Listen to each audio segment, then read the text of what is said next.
Here's what you need to know closer to home. For WGBW News, I'm Lisa Hale. Making his first appearance in Northeast Wisconsin, Tim Waltz, the Democratic candidate for vice president, will be in Green Bay on Monday afternoon. He'll start the morning in Eau Claire. Details of when and where have not been released yet. This is Waltz's fifth campaign visit to the state, his first to New Wisco. His running mate Kamala Harris was in Ripon recently, and on the Republican side, Donald Trump appeared in Green Bay in April and J.D. Vance in De Pere in August.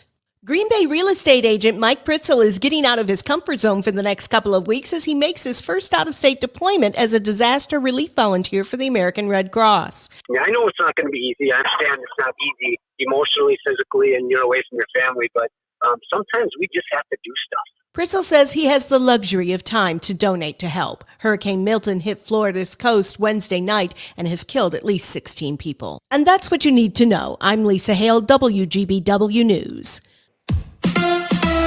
The Bucks and the Lakers put on a show. Hi, I'm Mike Clemens with sports. NBA, it was just a preseason game, but the Bucks and the Lakers faced off at Fiserv Forum. Giannis against LeBron. Giannis with 20 points in 20 minutes of playing time. Bucks head coach Doc Rivers. Giannis got out running, and then the starters came back in and kept playing well. You need that sometimes, and I thought that happened. The Lakers held on to win 107-102. NFL, the Packers had to place tight end Luke Musgrave to IR due to a lingering ankle injury. The team signed Falcons tight end John Fitzpatrick off Atlanta's practice squad. College football, the Badgers play Rutgers tomorrow in New Jersey at 11 a.m. Head coach Luke Fickell says the younger players now will bode well for the future. This is what it takes to continue to build a program. You know, it doesn't always happen that way. Guys go down and guys don't take advantage of their opportunities. So there's some really good situations for young guys. I think that'll bode really well for us in the stretch. That's the Badgers head coach Luke Fickell. With sports, I'm Mike Clemens.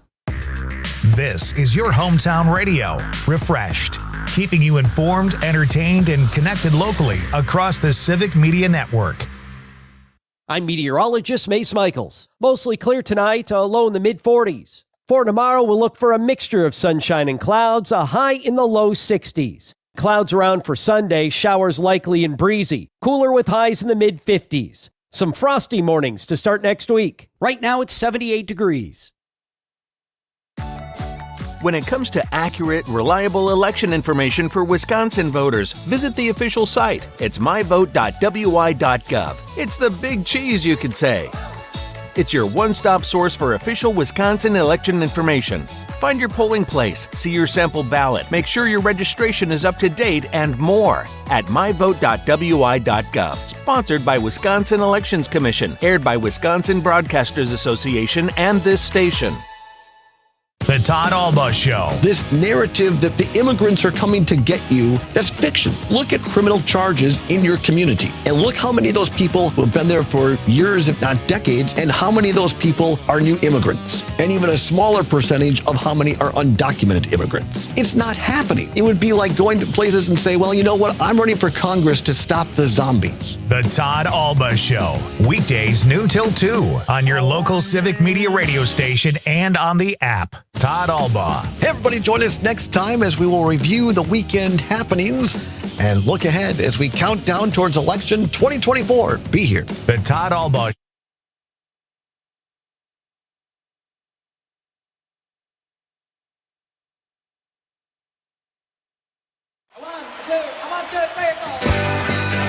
Broadcasting live from the Civic Media Studios in Green Bay, this is Nite Lite with Pete Schwaba.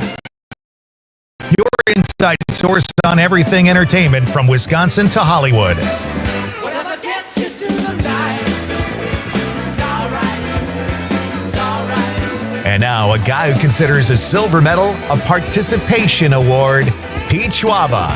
Damn right. That second place crap out of here. Only winners here, Conrad. Only winners. I got a bunch of second place trophies at home.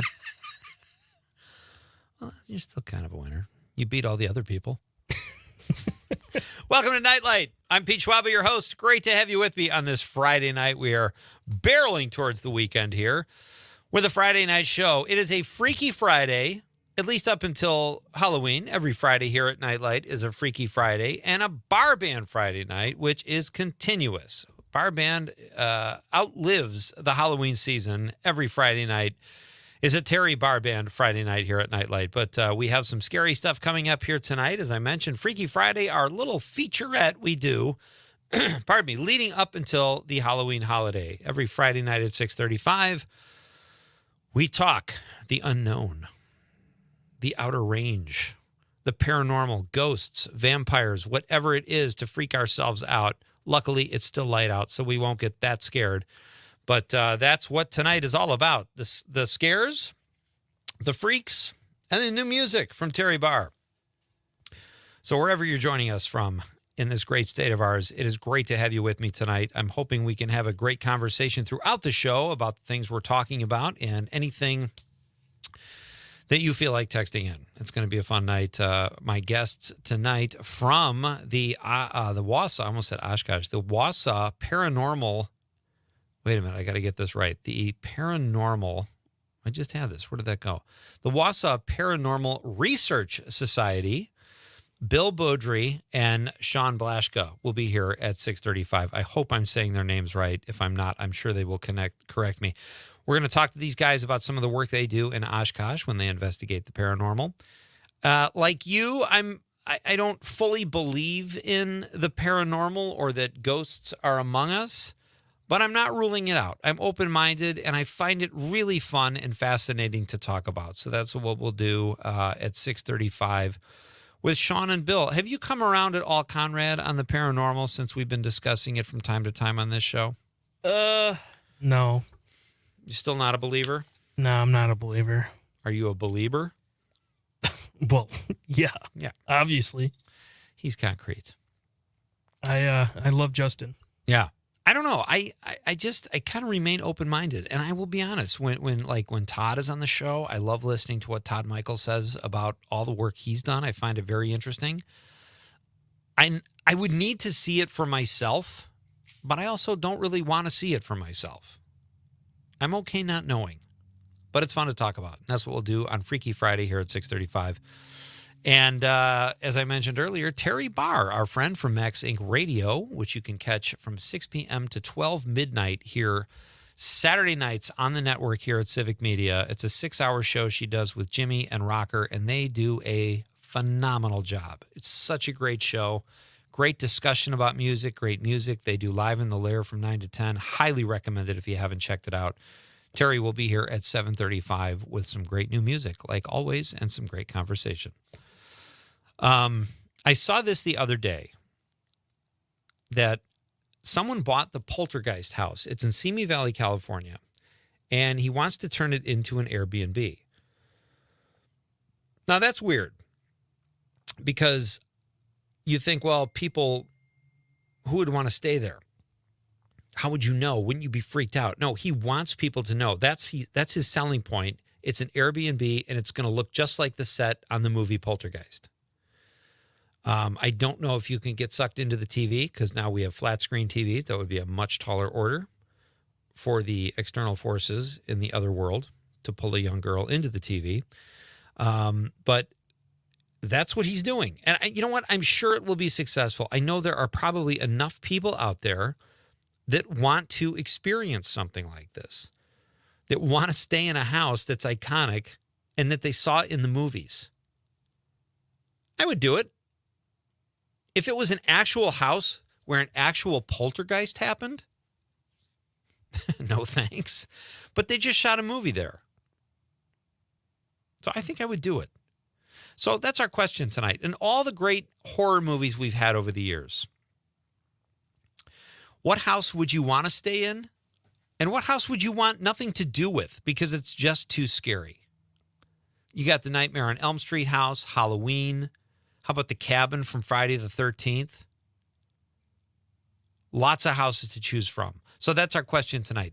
What scary house from the movies would you want to stay in overnight?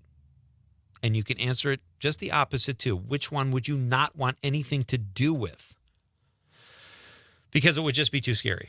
855-752-4842, 855-75-CIVIC. Do you have an answer to that question, Conrad? Like the Scream House? Or I talked about this a little bit on Wednesday when Amanda was here. And it is, I don't know if you've ever seen the movie Monster House.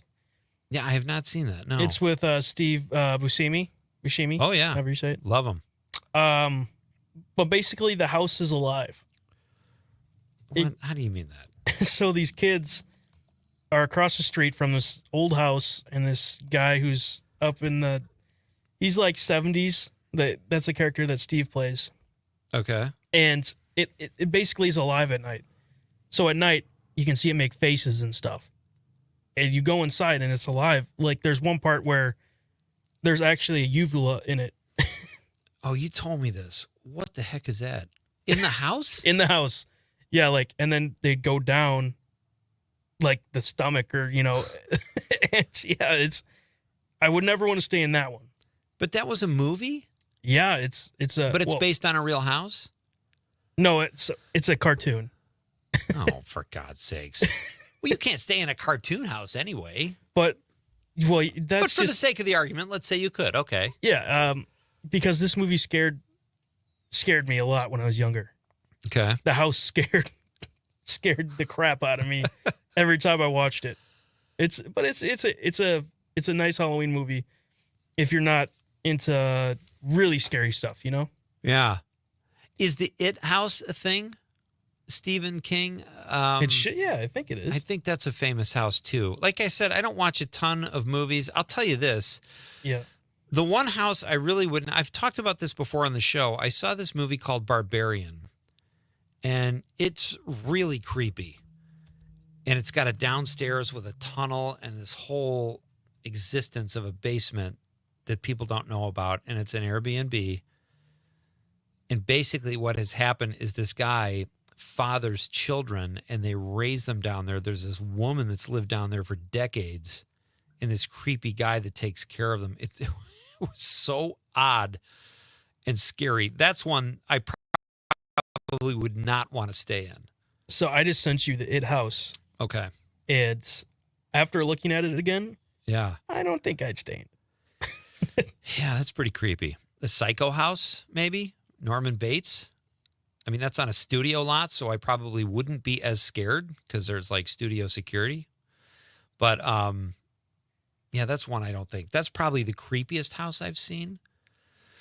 What about in like those, I think it's, I forget which one it is, Jason or whichever one, but when they're like at summer camp and the cabin's there. Yeah, I mentioned that one. Like if that totally is in play too, the cabin. Yeah, I think I could do that. I think I could do it.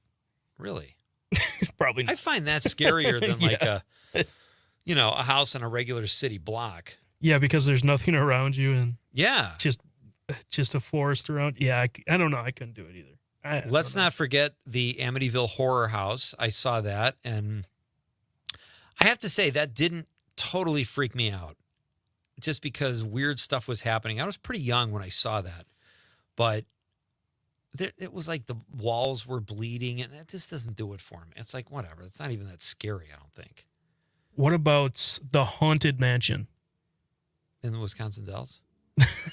No, that's from, no, what is that from? The Disney movie with Eddie Murphy. I'll stay in that one. that one could be fun because it's pretty big. There's a lot of twists and turns in that movie. I think that would be fun. True. It's the Myers house. A friend of mine just let me know it was the Halloween house, so I just called it the Halloween house. I have a new winner that I would not want to stay in, and it's the Overlook Hotel in The Shining. That is a creepy place. Yeah. No way would I stay there.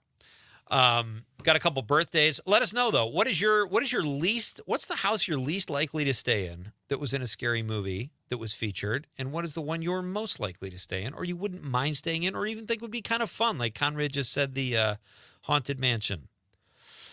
So let us know. That's our question tonight. You guys could chime in. It's always great. And we'll read your texts on the radio. You know, not to start a debate here, a Wisconsin-based debate, but it's TJ Watt's birthday. He's 30.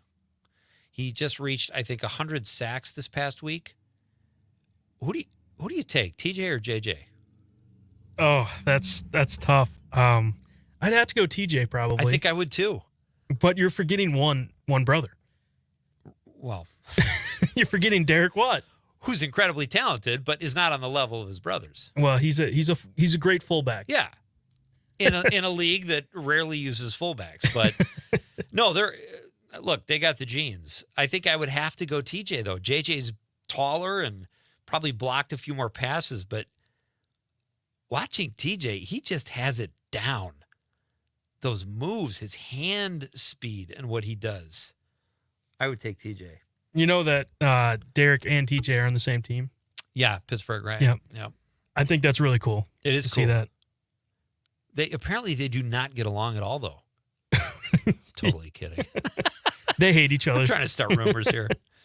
And also, it's Luke Perry's birthday today. I had the opportunity to meet Luke Perry because at our grade school, when I lived in L.A., where my kids went, I was friends with a guy named Willie Garson, who was on Sex and the City. He passed away a few years ago. Great guy. But he was friends with Luke.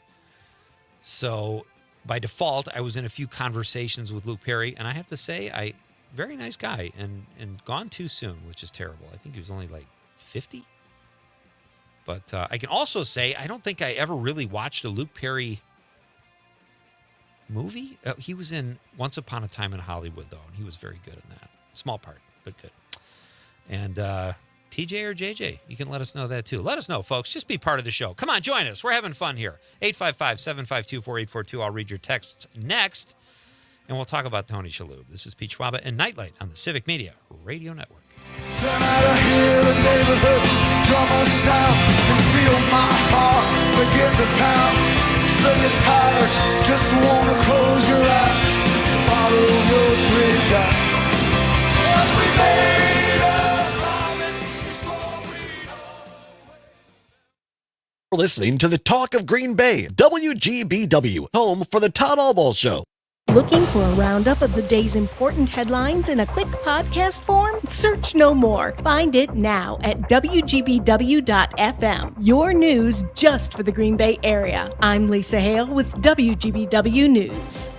Most people out here think that taking care of one another is important. And most people would step up for a neighbor going through a tough time. Most people around here help out friends and family when they need it. But the funny thing is, most of us won't look for help when we need it. Talk to someone if you're struggling with mental health, because most people out here really care. Find more information at loveyourmindtoday.org. That's loveyourmindtoday.org. Brought to you by the Huntsman Mental Health Institute and the Ad Council.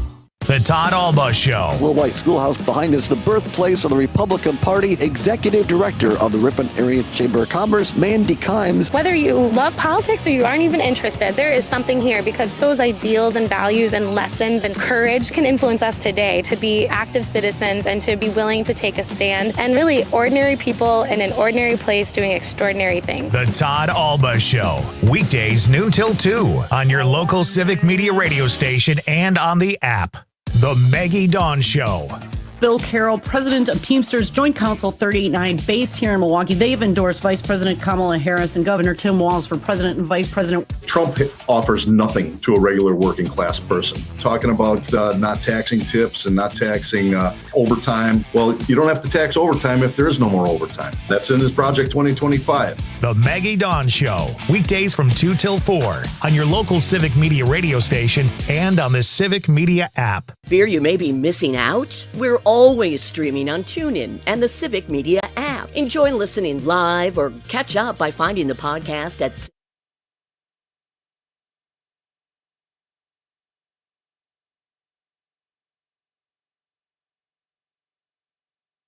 Well, she pressed her chest against me about the time the jukebox broke. Yeah, she gave me a peck on the back of the neck. These are the words she spoke. Blow up your TV. Is that the Disney heist you just sent me? Yeah, that is To it. the country. That almost looks too cartoonish. Because it looks like a face. Yeah, that's So- that's what it does at night. Yeah, it can make okay. faces and everything. Yikes. It's a good movie. All right, I'll take your word for it. You ever have that feeling? I worked in my garage today. Went through a couple spider webs. If I go through a spider web, I feel like I have bugs on me the rest of the day. It's Yeah, awful. yeah. And I think there are fruit flies in the studio right now. I don't know what's happening, but or I'm just losing my mind maybe here right before Halloween, which is convenient. I think you might be losing. You think so? Yeah. Hey, if you haven't checked out New Wisco Weekend here at Civic Media, you have to check it out. Lisa Hale hosts the show, does a great job. Conrad contributes, Terry Barr contributes, Amanda Nimmer, Todd Michaels, Brittany Merlot, Pete Schwaba. We all pitch in and help Lisa out, but she does a phenomenal job sort of helming the ship, and it's a great news magazine for Northeast Wisconsin, so I highly recommend it. It's on Saturday morning and Sunday morning here on WGBW and WISS. I do a movie pick every week, a movie you may have forgotten about or just haven't gotten around to seeing. This week's pick was the movie Once, which did win an Oscar and was made very inexpensively, but is a really great movie. I think the theme this weekend is music, right? Is that what Lisa? Correct. Did? Yeah. What do you have cooking? You got a good sports? I talk about the importance of music in sports. Whoa, nice. Like introduction songs, that kind of thing, or? Yeah, I talk about both. You know, if you're a fan, you get to the atmosphere where you want to hear these songs that gets you into the game, and I also talk about athletes listening to music, you know, to help movement and stuff. Nice. I think one of the coolest things regarding music and sports is when at Camp Randall they play Jump Around. Yeah, that's actually and the one of other team even jumps around, and the announcers. It's just spectacular. So, yeah. So if you didn't use Jump Around in your feature, Conrad, you got to squeeze it in there somehow. Still, it's in there. All right, I figured. That'll be a question we should do one night. Best sports song or music and sports. Jump Around's got to be up there for sure. Yeah. It's probably all-time top 10. For me, it's top 5 or maybe top 3. So I think Bang on the Drum All Day, because honestly, it's used in a lot of stuff in sports. When I was growing up, I thought that was just Green Bay. Yeah. But then I know that Cincinnati Bengals play it a lot when they score What does that have to touchdowns. do with sports, though? Or nothing? It's just kind of a fun song? It's just a... I mean, Jump Around doesn't really either. Well, you get to jump around. Yeah, that's true. Yeah, there's a lot of good ones. Maybe we'll do that next week. That would be a fun question of the night. All right, so getting to your text, we got some good ones here. Our question tonight is, what house from a movie or TV that's scary do you think it would be fun to stay in? And what house would you want no part of? And this is all inspired by someone who bought the Poltergeist house in Simi Valley, California, where they shot the movie Poltergeist in like 1982. They're redoing it as an Airbnb, and they're recreating the set of Poltergeist. So you can stay there and have the Poltergeist experience and possibly be killed. So that sounds like fun. But it inspired our question tonight, so let us know your thoughts. 855-752-4842, 855-75-CIVIC. And you can vote on TJ or JJ. One of the J's. TJ Watt or JJ Watt. It's just something I asked Conrad, and I think the younger brother has outshined the older brother. He certainly got to like 100 sacks quicker. Yeah, he also, you know, I forget how old he was when he won Defensive Player of the Year. I think that was 2 years ago now. TJ? Yeah. Oh, is that right? Mhm. Okay. Interesting. He's still pretty young. So 30. Yeah, he should have a few more good years for sure. Going to the text line, love it. In the 920, this is Gizmo. Hey, Pete, it's Gizmo. So I would love to sleep on one of the bunk beds that was haunted from the hurricane area. Oh, wait a minute. This is what we were talking about with Todd last time, right? The haunted bunk beds? Yes. Horicon, he means. Okay. Yeah. And that's because Sherry chimed in on that too. I don't know if I'm spelling that right. Okay, there we go. It's like the Horicon Marsh. Anyway, it's made it on Unsolved Mysteries. They claim that the bunk bed was haunted. Yes, Gizmo, we did talk about this a couple weeks ago with Todd Michaels, our requisite paranormal authority and the producer of Mino and the Mayor here on WGBW. We had a nice in-depth talk about that. I would encourage you to look for that on the podcasts on civicmedia.us because they catalog all the shows, and it's definitely on there. But we had a discussion about that, and you're right. It was bunk beds, and they were supposed to be haunted, which is crazy. Annie from Watertown says, do people just have Too much money. Yes. She says it's fairly local. Okay, I mean, if I've got funds for a vacation, perhaps I'm not working hard enough to need a break. I don't think Annie's interested in being in a scary house. She says if that's gonna be a vacation. Yeah, I agree. Why would you do that? Unless you did it with like a group of friends. Hey, there's 10 of us. We're all going to go stay in the Poltergeist house. But like for a romantic getaway, might be a mood killer, especially if you left the TV on. From the 608, Steve says, I've been to the Stanley Hotel Estes, which is in The Shining, but would like to stay. It is spooky in the halls. Did stay at the Pfister, but no ghosts. Yes, that's correct. The Pfister is supposed to be haunted too in Milwaukee. I've only stayed there once. And same as you, Steve, no ghosts. But Steve says the Stanley was filmed as the Overlook. Yeah, I think they renamed it in recent years. Maybe that's what it is now, is the Stanley. Eric from Lodi says, most likely the house from House 2. The interdimensional doorway sounds cool. Least favorite, the house in The People Under the Stairs. Too creepy. I forget. That's another one. The People Under the Stairs. That's a great title. Thank you, Eric, for the text. I think the house from He Knows You're Alone, too, where the babysitter was. That was pretty creepy. But so far, I got to say, my least favorite I'd want to stay at would be the Overlook Hotel from The Shining. Alone. I should have added that to the question. You have to stay at alone. All right. When we come back, more creepy talk. It's Freaky Friday, ladies and gentlemen. Sean and Bill will be here from the Wausau Paranormal Research Society. We're going to ask them about creepy stuff, and they're going to tell us a little bit about what they do. That's coming up next, and it's a Barr Band Friday night. Terry Barr's coming by in hour number 2. And put you in misery. Since I met this little woman, I feel it's happened to me. And I'm telling you, it's too late to turn back now. I believe I'm falling in love. It's too late to turn back now. I believe I'm falling in love. Listening to the talk of Green Bay, WGBW, home for Matt and Air on Air. You can always continue the conversation on social media. Share your thoughts when you find and follow Civic Media on Facebook, X, and Instagram.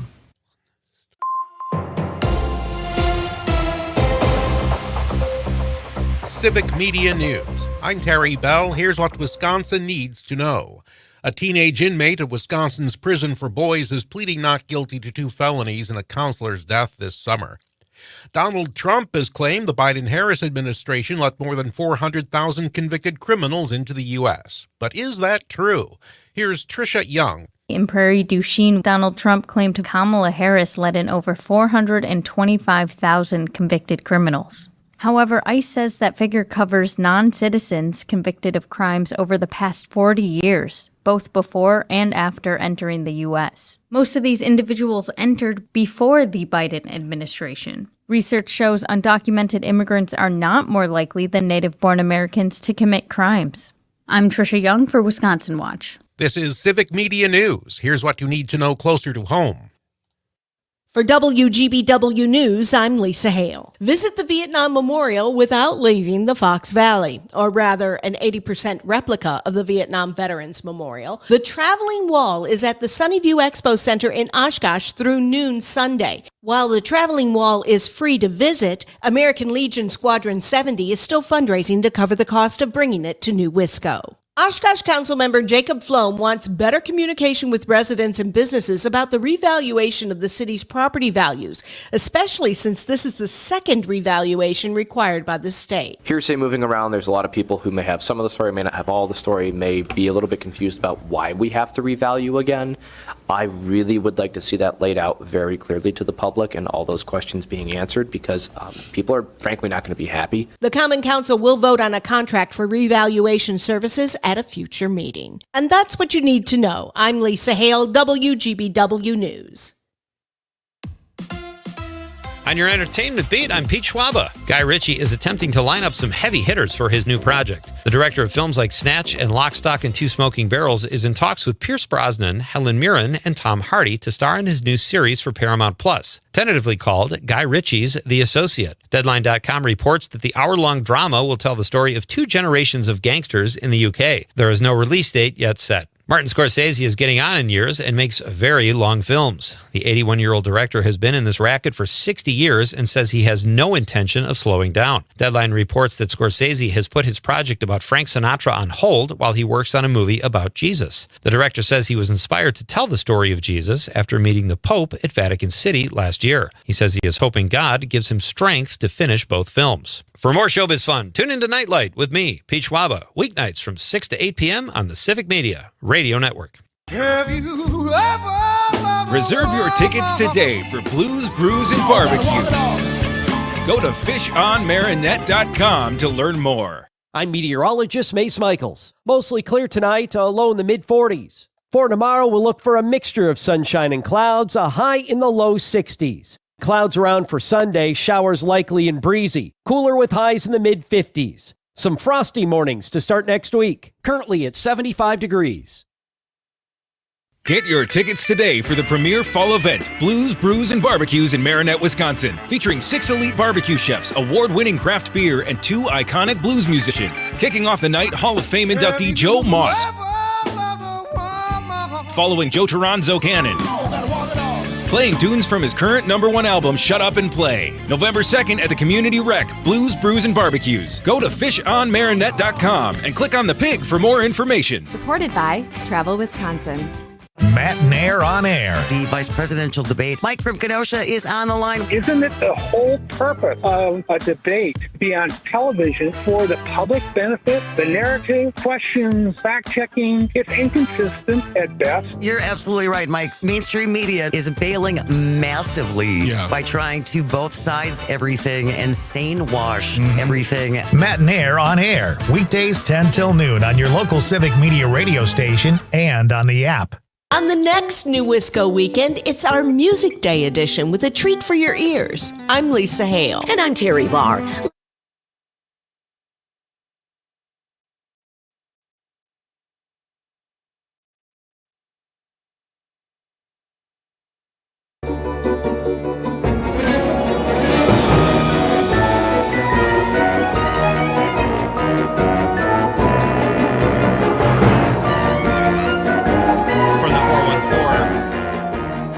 Christine says, I never believed in ghosts or spirits until I saw one and actually heard her speak to me. It was my sister, and it was real. She has a little ghost with a heart emoji on the ghost. It's very sweet. Thank you, Christine. Yeah, that's, we just talked to someone. Was it last week's Freaky Friday where somebody said they talked to a family member?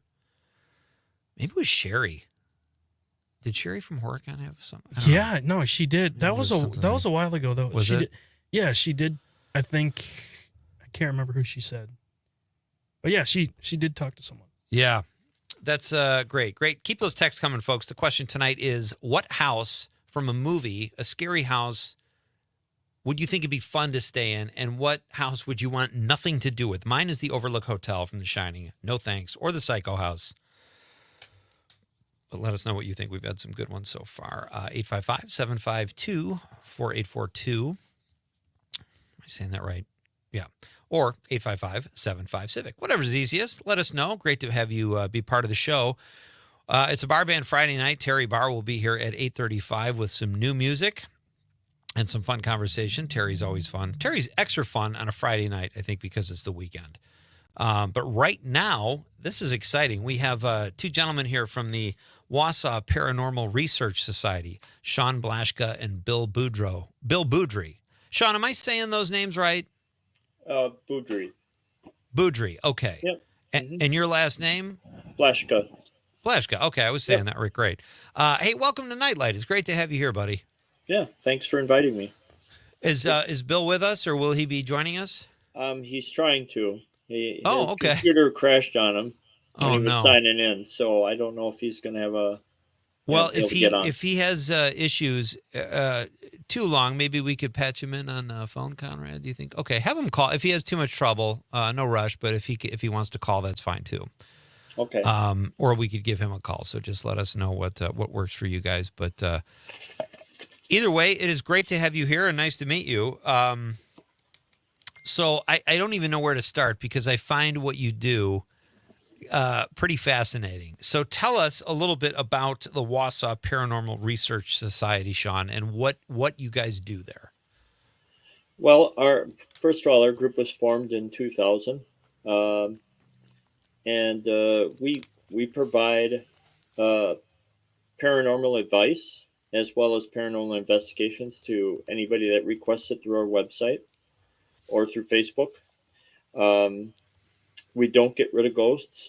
Some people ask that. Actually, we get asked that a lot. But we do have methods that we use in order to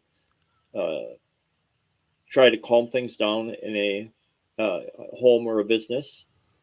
But we do investigations at no charge to anyone that is experiencing paranormal activity. And that's what we've been doing, like I said, for the last 24 years here. Try to educate people, try to make them feel better about what's going on in their home or their business. Some people contact us because they're interested. They want to know what's going on. They want to know who's there, or others because they're frankly they're scared or frightened. And sure, educating them helps make them feel a little better about what's happening there. Right. So you say you guys can calm things down. What does that mean? Like when you say calm things down, like what kind of things are happening where they have to call you? What's happening and how do you go about calming things down? Well, I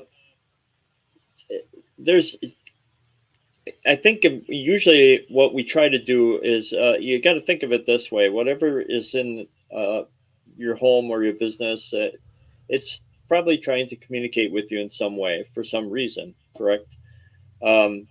So that can get aggravating for a spirit, just as if you were in your home and all of a sudden you passed away and someone else is in your home, you're trying to communicate with them, no one's hearing you. So you do things to get attention, do things to get them to know you're there. So a lot of times what we do is try to set down ground rules, much like you would with a child, I guess. So that they respect your space and you respect theirs. And a lot of times, believe it or not, I know it sounds ridiculous, but a lot of times that really does help. As long as you follow the rules so you don't break your end of the bargain, it usually works. What are those rules though? Like what? And well, for example, I'm just going to use an example. Let's say someone comes to us and says they're being bothered in the middle of the night in their bedroom. Okay. It's whatever is there is waking them up.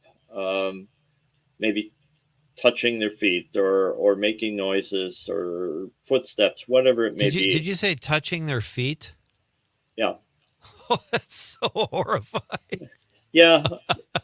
Yeah, especially if it's in your own home. I mean, for us to talk about it, it's not as sensitive as, something happens inside your own home, your own personal place where you should be safe.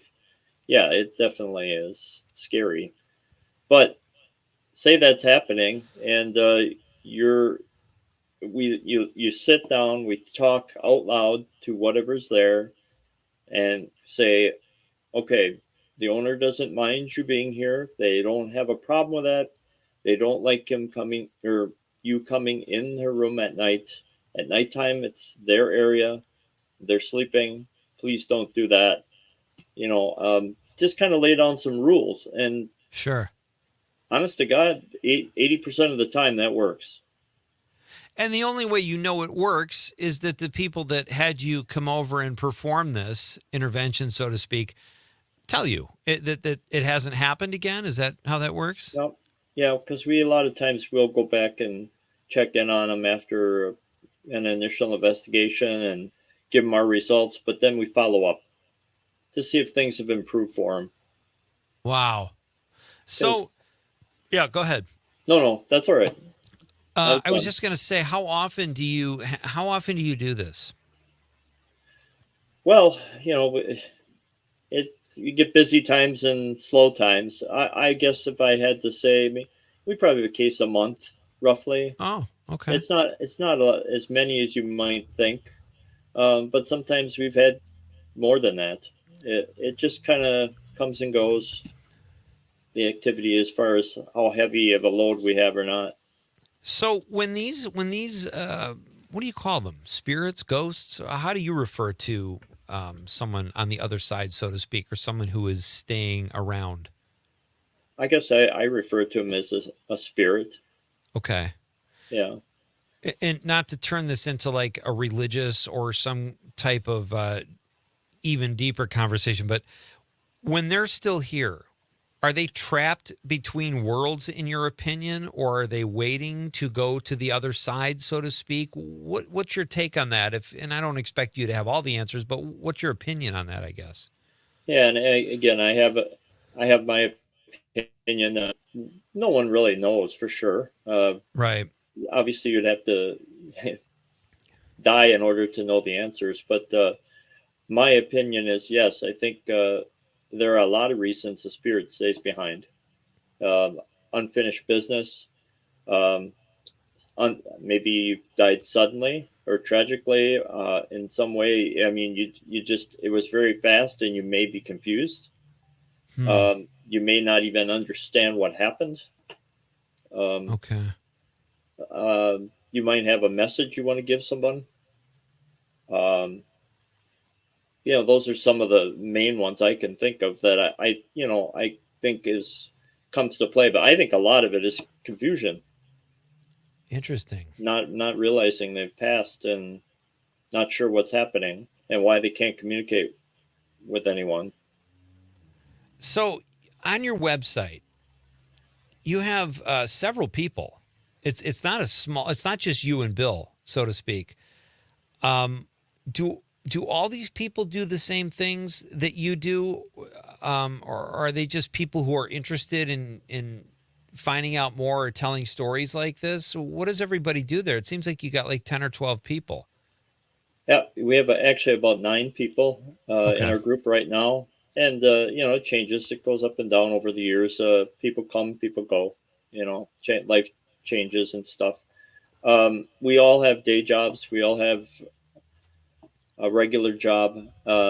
This is, you could say it's a hobby. But we look at things in a scientific way. We investigate scientifically. We look for causes of something and try to debunk what we can. And when we find no answer to something that's happening and no reasonable answer, then we might say, well, this could be paranormal. Okay. So we don't jump to conclusions and just go willy-nilly, go into a place and oh, this is haunted and that's not what we're all about. We're trying to go in there, investigate it, find the facts, debunk what we can, give information and answers to the owner, and try to help them. That's really our goal. We're trying to help. Okay. We're not trying to make it worse for you. Yeah. Oh, I hope not. Yeah. No. I noticed you have. Is that a rotary dial phone behind you there on the wall? It's not hooked up and then it doesn't work. But I'm a history. You'd be really person. freaked out if that thing started ringing. I'm sure that would be people from the other side trying to get a hold of you. Yeah, I haven't Ghosts from the talked on 70s, that. maybe. I haven't talked on that since the 80s, so I hopefully it doesn't ring for me. Yeah, I hope not. I guess we have my guest is Sean Blaschka, and now we have Bill. I believe we have Bill Conrad. Yes, thank you. All right, Bill, welcome. Bill Boudry joins us now. He's also part of the Oshkosh Paranormal Research Society. Bill, I think you have your, I'm sorry, Wausau. I think you have your computer sound on. If you could kill that, because I can hear my voice. I hope that's what it is. I hope it's not someone from the other galaxy trying to connect with us. Are you there, Bill? Is that better? Yeah, that's better. No, great. I can. All right, we'll work through it. As long as you can hear me, that's great. Conrad, are you picking up? Are you picking up my voice twice? Okay. Anything we can do on our end here? Or any advice you have for Bill? I would wear headphones if you have headphones. I have headphones on. Okay. And it seems that the computer audio is on as well. Then I think. I think you're okay. Is there something you can do with your computer audio, Bill? Bill's like, I gave up a Friday night for this. So, all right, let us know, Bill, when you're ready to roll there, and we'll bring you into the conversation. Or should we just do phone, Conrad? What do you think? Yeah. Bill, do you mind giving us a call? Maybe you could coordinate that with him, Conrad. Thank you. Sean, so your website says you asked a question, where do paranormal and reality meet? That's where your organization comes into play. What have you found? What is your answer to that question so far, based on what you know?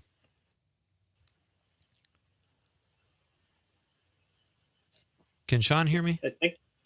Oh, there you go. I think I heard got you. You're cutting in and out a little bit on me, but. Oh no. Okay. Did you hear the question?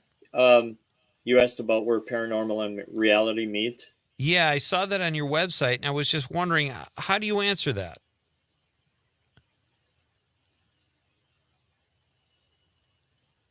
I think we're having some technical issues. Maybe we should get both these guys on the phone, Conrad, just to be safe. Sean, Conrad will ask you for a phone number. We're going to call you guys back and see if we can do it that way, because I think we're having some technical issues. Sorry about that, but we'll figure it out. You're cutting in and out. Sorry. Yeah, we'll do this on the phone during the break. Maybe we can get this lined up. All right, this is Pete Schwaba and Nite Lite. I've got two guys here, two gentlemen from the Wausau Paranormal Research Society. They're here talking about the paranormal. And what better night to do that on Freaky Friday here on Nite Lite. This is Pete Schwaba. We'll be right back on the Civic Media Radio Network.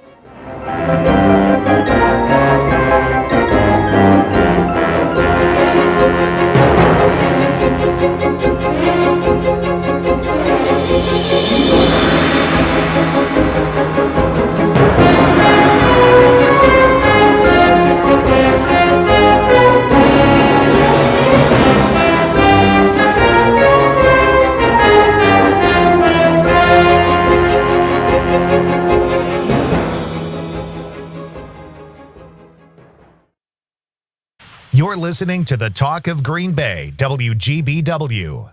This is an important announcement for Wisconsinites who plan to vote in the November 2024 election. Leading nonpartisan economists have analyzed the economic plans of Donald Trump and concluded that he would cause inflation to rise and the economy to slow. And 16 Nobel Prize-winning economists wrote a letter warning that Donald Trump would reignite inflation with his fiscally irresponsible budgets. Donald Trump's tariff plan would act as a national sales tax, costing the average family as much as $4,000 per year. But Vice President Kamala Harris's plan would help middle-class families deal with rising costs. In her first 100 days, Kamala Harris would pass a ban on price gouging at the grocery store. And as vice president, she worked to cap the cost of many prescription drugs, including insulin, saving many families thousands of dollars per year. On the economy, the choice is clear. Vote Kamala Harris for president. Paid for by A Better Wisconsin Together Action, www.abwt-action.org. Not authorized by any candidate or candidates committee. Trying to find a place.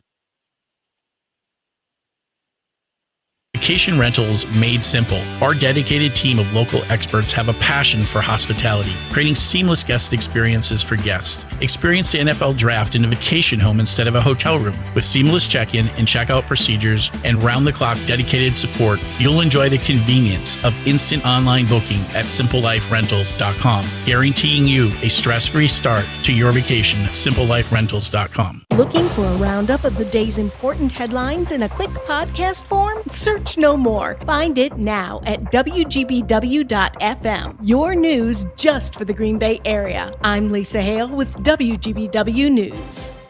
Out here in the middle of these acres, it can feel like you're the only person on Earth. That's how it feels when you're struggling with your mental health. But you don't have to feel alone.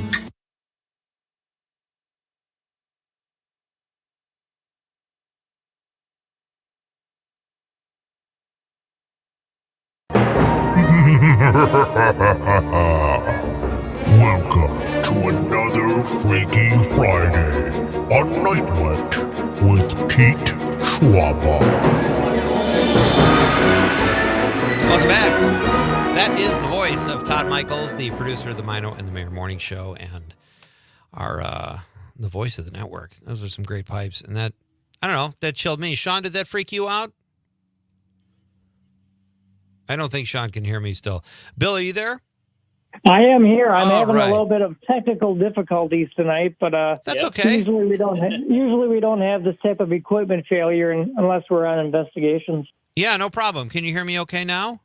I can hear you great. Okay, terrific. Well, it's good to meet you, and I talked to Sean a little bit. I think we're having some issues with Sean right now, but we'll continue with you until we have a better connection with Sean. I asked Sean before the break, Bill, on your website, the Wausau Paranormal Research Society, it says where the paranormal and reality meet. Where is that, and how do you explain that, would you say? That is something that Sean brought up when this organization actually first began, and we've been actually together for about 25 years now. Wow. So that was kind of the slogan or the that he brought up when it first started. And I think it was just basically, he could probably explain it a little bit better once he comes aboard, because he's the guy that was, had the meaning behind the words. Sure. But I think it probably means we're a reality, because we are basically in a reality, but we're trying to correspond and tie the reality and the paranormal together. Okay, fair enough. Can you share some of the things you've seen over the years, Bill? Anything that's really kind of stumped you or creeped you out? Yeah, you bet. I mean, when I first started with this group, I came into it as a skeptic. I never had any real paranormal experiences growing up, so I came into it with a different mindset. And through the years of doing, the hundreds and hundreds of investigations that we have been on, I can tell you I went from being a skeptic to a true believer. I have seen everything from full body apparitions to shadow figures. I have seen objects move. Now, it's nothing like you see on the movies where you see a couch pick up and fly across the room. But, you do actually see smaller objects move, doors open and close, lights turn on and off. So when I say there really hasn't been anything that I have never experienced, that is quite true. But I'm going to say one of the freakiest things or the scariest things are when you get a personal attachment and you bring something back home with you. Now, it is a lot different when you're investigating a business or somebody else's home. But when the shoe's on the other foot and you're experiencing what they're experiencing, it sheds a whole new light on it. So a number of years ago, I actually brought an attachment back home with me. Oh my gosh! Wow. And when you see a full body apparition laying on your bed and sitting straight up and looking at you, it kind of, the hairs on the back of your neck will stand straight up, because that's something that you're not expecting at your own house. I mean, I don't even know what. First of all, do we have Sean back? Can Sean hear me now? I think we're still having trouble with Sean. Okay, so what do you do, Bill? What do you do under those circumstances? You're laying in bed, it's night, and you see this person or this apparition, as you call it. What's your course of action there? Change your underwear. But no, so for the next week, I basically littered my house with all of our different types of equipment. And I wasn't getting, because now I'm thinking everything that I hear or see is something paranormal. And so basically what we do a lot of times is when we're on investigations, number one, our main goal is to try to find a reasonable, logical explanation. Right. The second one is try to educate that family or that business of what's going on there, and then try to give them some type of comfort. And a lot of times what we do is we lay down ground rules. And that's going to sound really silly because you got to think about what is a spirit, what is an entity. That is just energy or something that's passed on. But at one point, they were a living, breathing person. So when if you're able to communicate with that spirit, you can lay down certain ground rules and say, hey, this isn't your house. You don't belong here. You need to move on. Different things like that. Basically, you give a ghost a talking to. Exactly. And you have to be, one thing is you have to be very respectful when you're doing it.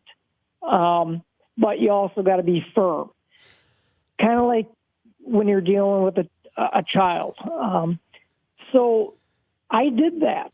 And if you ever had like a really bad head cold and all of a sudden your sinuses open up and you can breathe again, because for that entire week, I have felt a very heavy presence of a thickness in my house. And it wasn't just affecting me, it was affecting my pets.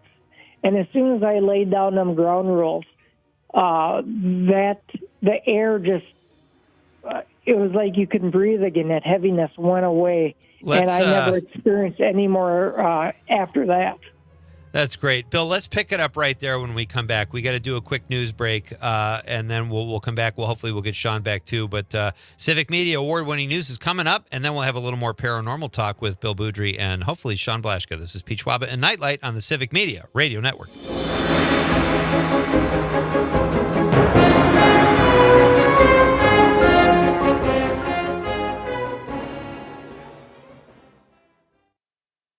The Talk of Green Bay, WGBW, home for Nite Lite with Pete Schwaba.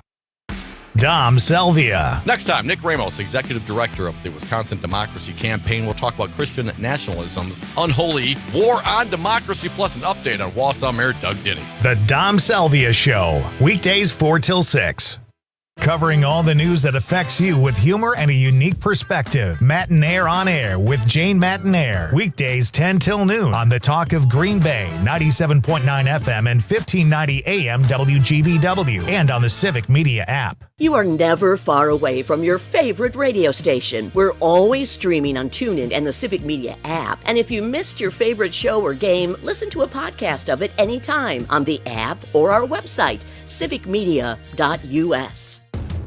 Enjoying this local program? Find the complete Civic Media lineup at civicmedia.us or the Civic Media app. You're listening to the Talk of Green Bay, WGBW 1590 AM Denmark, W250CV Green Bay, and always streaming on the Civic Media app. ABC News, I'm Chuck Sievertson. Former President Trump campaigning in Aurora, Colorado, saying he will invoke a 1798 law to deport more people. They will be told it is an automatic 10-year sentence in jail with no possibility of parole. The law was last used during World War II to detain and deport Germans, Italians, and Japanese. Condemning misinformation and disinformation about the response to Hurricanes Helene and Milton, President Biden. I think those who have been spreading these lies to try to undermine the opposition are going to pay a price for it. White House says President Biden will travel to Florida Sunday to visit areas damaged by Hurricane Milton. Utilities report about 2 million storm-related power outages in Florida. There's enough money to help people affected by the hurricane, says FEMA's chief, but she says Congress will have to pass a spending bill to take care of future needs. This is ABC News.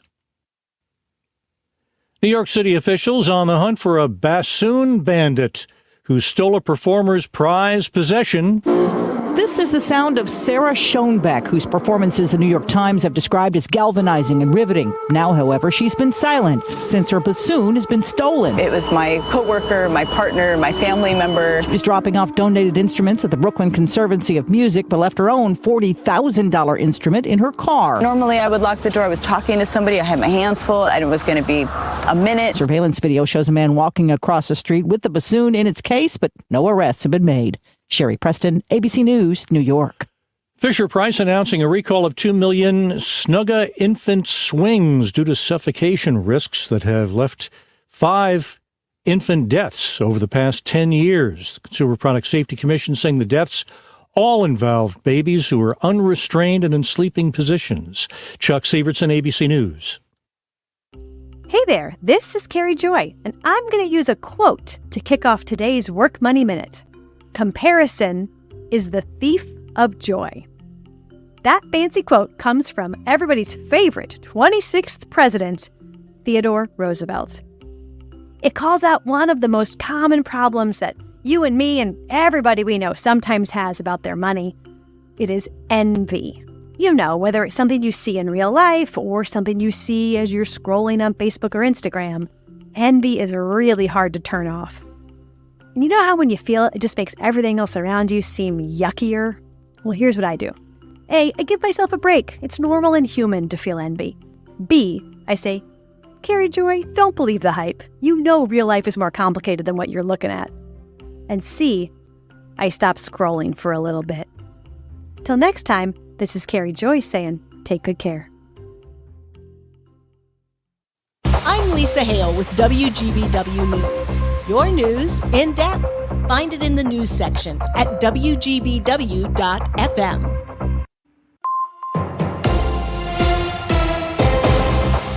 Civic Media News, I'm Derek Tritz. Here's what Wisconsin needs to know.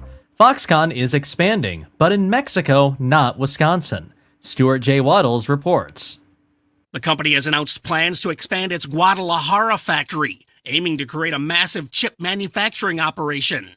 The tech giant already employs 30,000 people south of the border. The development comes as many in the area still remember promises made by the company to bring thousands of jobs to Racine County. I'm Stuart J. Waddles. 2 workers in Milwaukee are going to be okay after the scaffolding they were on partially collapsed Thursday afternoon. It happened while they were restoring the Milwaukee County Courthouse facade. Rescuers got them safely to the roof. Investigators are looking into why the scaffolding gave way. And that's what you need to know. I'm Derek Tritz, and this is Civic Media News. More injuries for the Packers. Hi, I'm Mike Clemens with sports. The Green Bay Packers had to place tight end Luke Musgrave on injured reserve with an ankle that did not respond to treatments. The team signed another tight end, John Fitzpatrick, off the Falcons practice squad. The good news is wide receiver Christian Watson says he's close after suffering that sprained ankle 2 weeks ago against the Vikings. Maybe all of the training that I put in to get my body right for the season is the reason I came out of it with not as significant of an injury. Green Bay hosts the Cardinals Sunday at noon. The Badgers football team heads to New Jersey. They'll play Rutgers tomorrow at 11. Baseball, the Brewers say they know just how valuable Willie Adames is at shortstop. GM Matt Arnold. We had opportunities to trade him, and we didn't because of how much he means to this team and this franchise. And it's not just, what he does on the field, it's who he is. And absolutely, acknowledge the reality that he's earned the right to explore the market. He deserves that, certainly, but we love him to death here, and he knows that. That's Brewers General Manager Matt Arnold. With sports, I'm Mike Clemens. This is your local Civic Media radio station. Want to hear even more? Anytime? Find all of it at civicmedia.us. I'm meteorologist Mace Michaels. Mostly clear tonight, a low in the mid-40s. For tomorrow, we'll look for a mixture of sunshine and clouds, a high in the low 60s. Clouds around for Sunday, showers likely and breezy. Cooler with highs in the mid-50s. Some frosty mornings to start next week. Currently at 72 degrees. Maggie Dawn. Next, I'm joined by Will Ragland, Center for American Progress Action Fund's Vice President of Research. We're going to talk about Trump's failed record on manufacturing. Don't miss The Maggie Dawn Show, weekday afternoons from 2 till 4.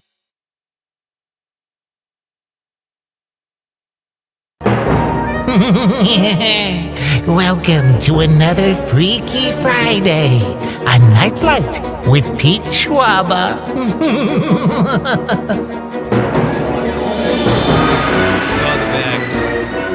back. Sherry says from the 920, hi, Pete and Conrad. Good evening, Sherry. Great to have you with us. And then Bridget from the 818, in answer to our question of what movie house would you not want to stay in, or what would you want to stay in? She says the Amityville house. Whenever I saw a house that looked like it, especially the windows, as a kid, I would freak out, in all caps. That's kind of how I feel, Bridget. Thank you for the text, you guys. Great to have you part of the show. Please keep those texts coming in. I think we figured out our tech difficulties here with our guests from the Wausau Paranormal Research Society, Sean Blaschka and Bill Boudry. Do I have you guys? Yes. All right. Yep. Fantastic. I'm here. Great to have you both back. And as much as I can't see you, it's better to have you on the phone than not have you at all. So thanks for sticking with us here. All right. I'm going to ask you guys, what is the craziest thing each of you has ever seen while doing this type of paranormal investigating work? Bill, let's go with you first. Well, I'm going to say it's probably one evening I was staying overnight at a local bed and breakfast, and that location's been known to be haunted. Actually, we investigated there several times, and in my opinion, it's probably one of the most haunted locations that I've ever investigated. And one evening was actually earlier in the evening, I'm sitting around the table having supper, and next to me the fireplace was going, and the fireplace mantle poker raised up and lifted off the holder. And I thought, oh, that's pretty cool. William the Spirit is here. And later on, I went to bed, and it was about 3 o'clock in the morning, and I woke up to a sound of like squeaking. And I sat up in bed and I looked, and instead of having a couch in that room, there was a wooden bench that was suspended from the ceiling by ropes. And that bench was actually swinging on its own, not just a little bit, but I mean, it was swaying it was swaying really well. Whoa. And then I watched it for about 5 minutes, and then it just went to a complete stop. It didn't slowly stop. It went to a complete stop. So I immediately jumped into investigator mode, thinking what could be causing this, the swing to be moving. Could it be airflow? Could it be the HVAC? Could it be something? And I couldn't figure it out.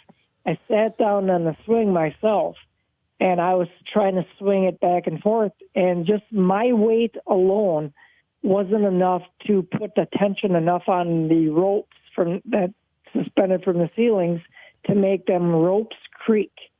So whatever the spirit was sitting on that swing had enough weight that weighed more than I did to actually make that ropes creak as that swing was swaying back and forth. So that was really interesting.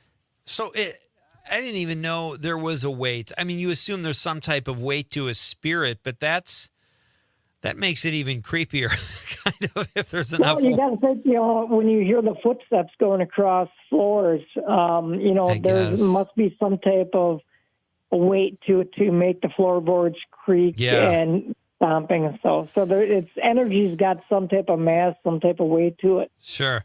Sean, what about you? Has there ever been something you've seen where it has absolutely freaked you out so bad it almost made you not want to do this? I don't think I've ever had that happen. Certainly, you feel uncomfortable when something happens because you don't. It's the fear of the unknown. Sure. But I've never had anything happen quite that. I guess in that situation where I wanted to run away or anything like that. Okay. I have had some experiences, a couple of them. I guess one of them wasn't when I was investigating yet. This was back in the late 90s. That's something I saw. I was actually helping my brother-in-law at one of our local grocery stores, and just filling shelves and stuff like that. And we went back to the back stockroom area, and there was nobody back there, and we were folding up cardboard boxes and putting them in a baler. And so we're facing each other, if you can kind of picture this, and Sure. and picking up boxes, putting them in there. And I kind of stopped for a moment, and something made me look over toward. It was a kind of an open hallway that came off the sales floor, and I could see something white in the air, kind of like almost like a TV screen. It looked like, where the old TV screen would get a fuzzy white background. Sure. And it started forming more and more, and I'm staring at this thing, and I'm like, what is this? I mean, I'm probably standing there with my mouth hanging open a little bit, and it starts forming into what looked like the height of a person, and it was just the head, neck, and shoulders, and nothing else below it, and there was no visible features. It was just plain. It was just white. So, and while this is happening, I look over at my brother-in-law because I was going to get his attention, and he's already staring over there too with his mouth hanging open. So we're both seeing the same thing. It probably was there another 5-10 seconds, and then it just kind of slowly dissolved away. So what is that? What was that? Well, I mean, I don't know. I mean, I think it was a spirit. Right.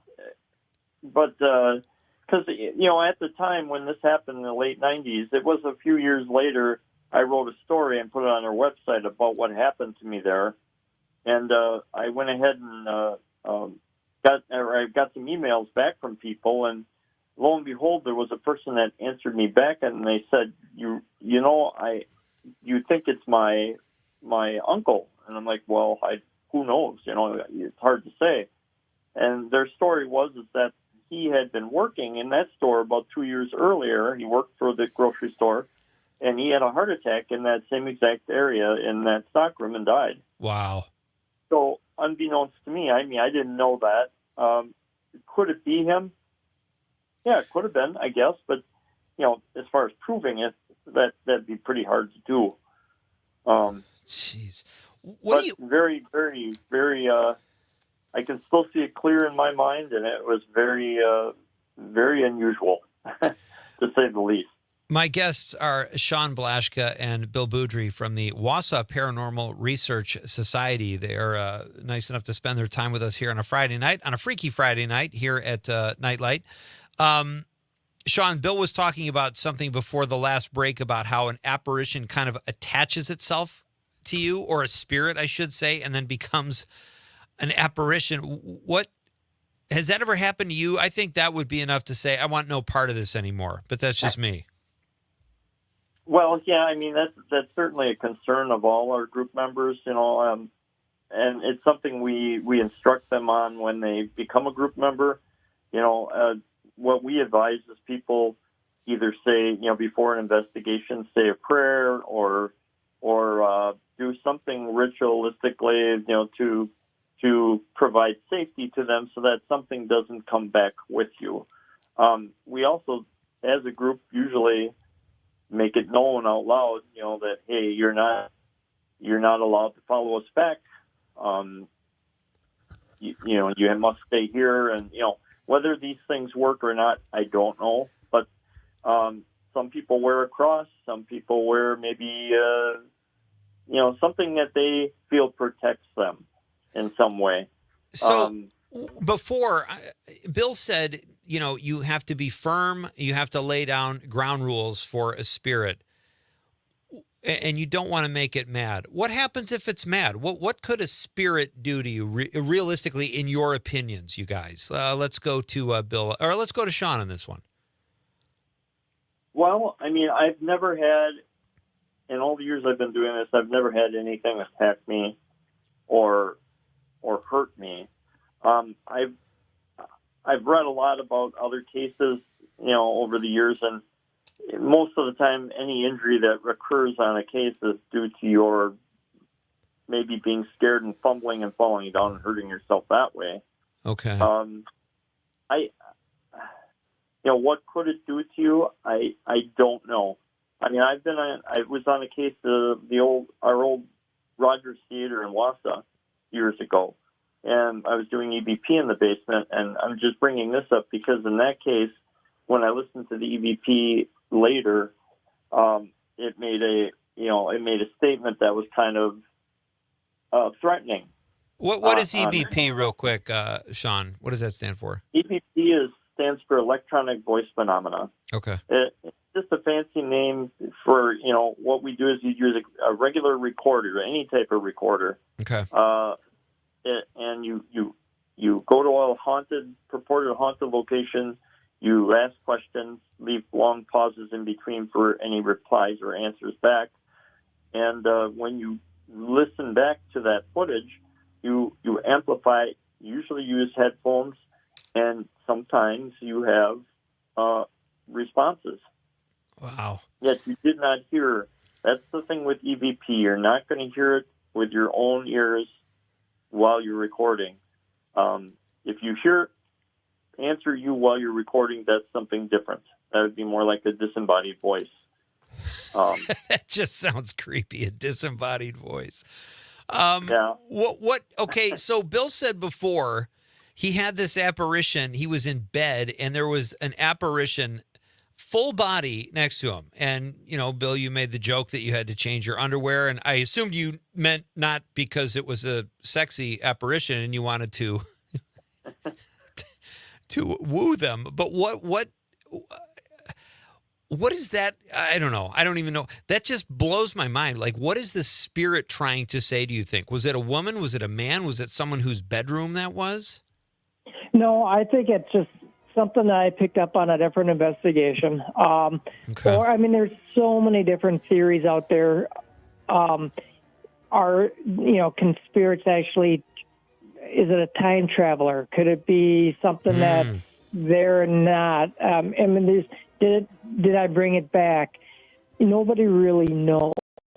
But one thing I do want to touch base on and kind of going Bill, back. Hold that thought, okay? We got to do a very quick thing here, and then let's pick up with your thought when we come back. I'd love to keep you guys for a few more minutes just now that we're out of the woods with the technical issues. Okay, this is great. Sean Blaschka, Bill Boudreaux, you're here from the Wausau Paranormal Research Society. We'll have a few more minutes with them on Nightlight when we come back. This is Pete Schwaba on the Civic Media Radio Network.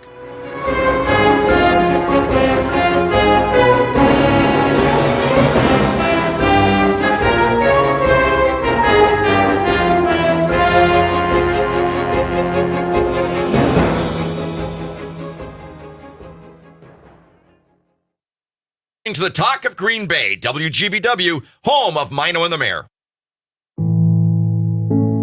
Are record energy costs putting a squeeze on your fixed or limited incomes?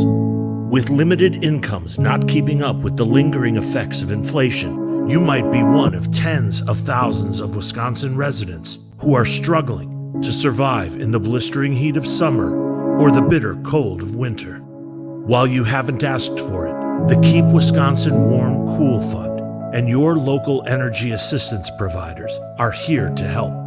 No Wisconsin resident should ever have to face the challenge of living without heat or power or face homelessness. For a hand up, apply today and call 1-800-506-5596. That's 800-506-5596. Or visit www.kwwf.org.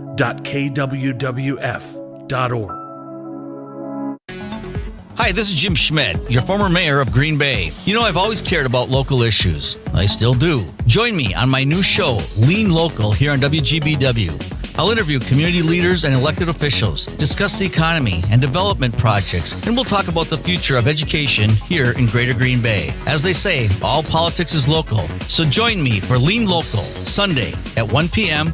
on the Talk of Green Bay, 97.9 WGBW. The Maggie Dawn Show. Congresswoman Summer Lee. The American Stability Act doesn't just address the need for raising of the wage. The second thing is that tax reform piece, shifting the burden from the folks who are working class to not just the 1%, the 0.01% of people who have seen so many benefits in this rigged system, and we have to start to unrig it. The Maggie Dawn Show. Weekdays from 2 till 4 on your local Civic Media radio station and on the Civic Media app.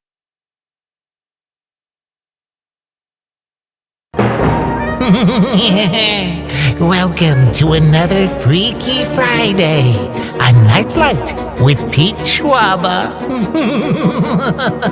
Welcome back. We are talking paranormal with two guys who are in the throes of the paranormal community in Wausau. It's it's Sean Blaschka and Bill Boudry. They are members of the Wausau Paranormal Research Society, and they're here with us for a couple more minutes. Bill, you were in the middle of saying something. Please continue. No, basically, you asked before a question: what will happen if you make a ghost mad? And what we try to do as a team is never provoke or when we're doing an investigation at someone's house. We try to be respectful because what you're dealing with, like I said before, they're not malicious. It's not evil. They're not demonic like a lot of the TV shows try to embellish. What you're dealing with is a person that passed on. So if you lean towards being respectful, because when we leave, that family or that business, it still has to reside at that location. And so we don't want to antagonize and make situations and have the activity get worse for them. Sure. So that is one of the main reasons you have to be very careful when you allow people into your home. For sure.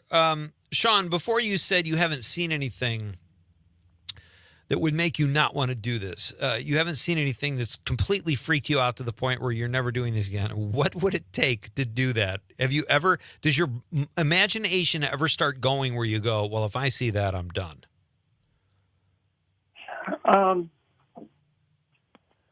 No, not really. I mean, I think what happens is I know it's kind of hard to understand, but when something happens, it's unsettling sometimes, or it's uncomfortable, but right away you jump into kind of investigative mode. It's like, what's happening? Why is this happening? Where is this coming from? You're so much involved in trying to figure out what's happening that you really don't get that scared. Okay. I don't know. That's the best way I can answer that. But well, what if there was something like Bill just said that you've never encountered anything that was like demonic? What if you did encounter something that was like obviously some type of evil spirit? Not everybody was good when they left this world, right? Right. And see, to me, I'm not saying there isn't any demonic type activity. I'm certain that there is cases like that, but I think a good majority of them people think are demonic are really just like you said, a bad spirit. You could have been a very bad person in life, not a very likable or person, or maybe just a very miserable personality. And I think it parallels when you pass that personality stays intact. Yeah. So, you may interpret that though as, hey, this is demonic or this is evil, when really it's just a person that was not a very nice person in life. Yeah, right. Hey, guys, this was really fun tonight. Thanks for sticking with us through the technical issues we had. You both do really interesting stuff, and I hope you'll come back sometime. This is really fun, Freaky Friday talk. Yeah. Thanks for having us. You're welcome. Have a great night, guys, and stay safe out there. For the love of God, stay safe what you're doing. All right, have a great night. That's Sean Blaschka and Bill Boudry from the Wausau Paranormal Research Society. They are on the web. Check out what they do. It's pretty interesting stuff. It is a Barr Band Friday night. Terry Barr will be here at 8:35. Cindy has been trying to get a hold of us. She says she has a great ghost story. So if we can keep that under a couple minutes. I think we could take that call if Cindy wants to give us a call. I don't know. I don't know where the more I talk to people like this, I do appreciate their passion for what they're investigating. I think it's really fascinating to me. But I think the second I woke up in bed next to an apparition, boy, that would be it for me. I think I would be done, and I would probably learn how to play chess or run a marathon. Get a new hobby is what I would do. It is Freaky Friday. It is Barr Band Friday night. Terry Barr will be here at 7:35. That's just about 10 minutes away with new music, and she's got some good ones tonight. And we do have Cindy. Cindy, how are you? Good, and I have a story because those people are in Wausau. I was born and raised in Antigo. Okay. And my dad, when I was like 8 years old, bought a big old farmhouse that was built by the Scarluca family. I'm already scared. The elderly Scarluca man died in the house. He never left. We lived there for, 10, 12 years. We had rocking chairs that would rock. We would have lights going on and off at night. We would have doors opening and closing. And I would actually, I don't know, for some reason attached to me, but I would see this in many different forms. And one time I had a girlfriend staying overnight, and we were both sleeping in the same bed, and I sat up in the middle of the night, and there was this thing, it looked like a cousin it, sitting at the edge of the bed. And I sat up and I said to my friend, she had long dark hair, I said, "Lynn, are you sitting at the edge of the bed?" And she moved, so she was alongside of me. She said, "No, I'm right here." So I laid back down, never thought of it. And when we woke up the next morning, there was an impression on the bed where that thing was sitting about the size of a basketball. What? And I mean, we put up with it. Yeah. We lived with this ghost for, like I said, a lot of years, never had any issues with it other than it doing its little strange things. But even before we bought the house, I remember my sister riding on the school bus coming home from school, and she was telling a couple guys where because we had just moved there, and she was new, so obviously they're trying to get to know her. And she told me, she said, "Oh my God, you live in that house? We broke in there one night, and something chased us out of that house, and we would never step foot back in it again. So whatever it was defending the house." So it was a wild story. Oh my gosh. How old were you when that was happening, Cindy? I was 8 years old, 9. Well, like I said, we moved in when I was 8. I was there till I was 18. So 10 years I lived with this ghost. And it was not an evil ghost, but it did make its presence known. That's horrible. And then we moved out of the house, and another family moved in, and then they moved out, and then a young couple moved in. And the ghost must not have liked these people because the house mysteriously burned to the ground. Oh my gosh. I think you got a screenplay on your hands there, Cindy. That's horrible. Thank you. Thank you for sharing that with us tonight. Have a great night and stay safe. You too. All right. Yep. And then Cindy goes to college and she needs to get like a suite because the apparition attached itself to her. That's awful. All right. It's Barr Band Friday night. We're going to switch gears. I'm tired of the scary talk. We're going to turn to some music with Terry Barr's about to join us. Always fun when Terry's here. This is Night Light with Pete Schwaba on the Civic Media Radio Network.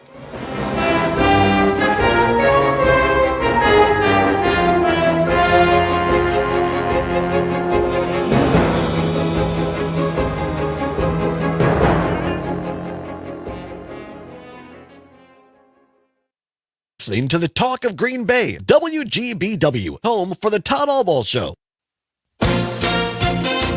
ABC News, I'm Chuck Sievertson. Former President Trump campaigning in Aurora, Colorado, saying he will invoke a 1798 law to deport more people. They will be told it is an automatic 10-year sentence in jail with no possibility of parole. The law was last used during World War II to detain and deport Germans, Italians, and Japanese. Condemning misinformation and disinformation about the response to Hurricanes Helene and Milton, President Biden. I think those who have been spreading these lies to try to undermine the opposition are going to pay a price for it. White House says President Biden will travel to Florida Sunday to visit areas damaged by Hurricane Milton. Utilities report about 2 million storm-related power outages in Florida. There's enough money to help people affected by the hurricane, says FEMA's chief, but she says Congress will have to pass a spending bill to take care of future needs. This is ABC News. Local radio for you and your community. It's Civic Media's mission with stations across Wisconsin. Find your favorites at civicmedia.us.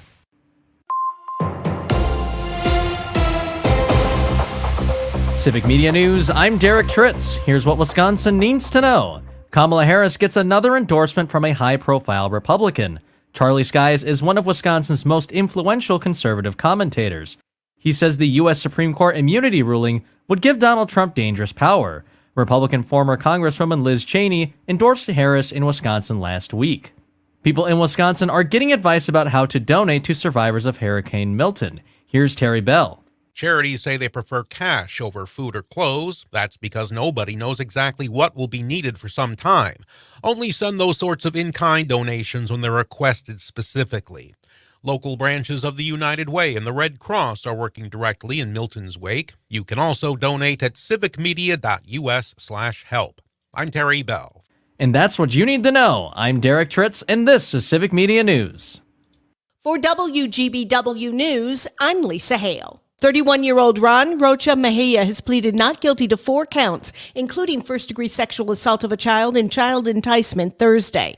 The criminal complaint accuses him of assaulting a 12-year-old girl in the back of a van in Fond du Lac County. She escaped and ran to a nearby home where 911 was called.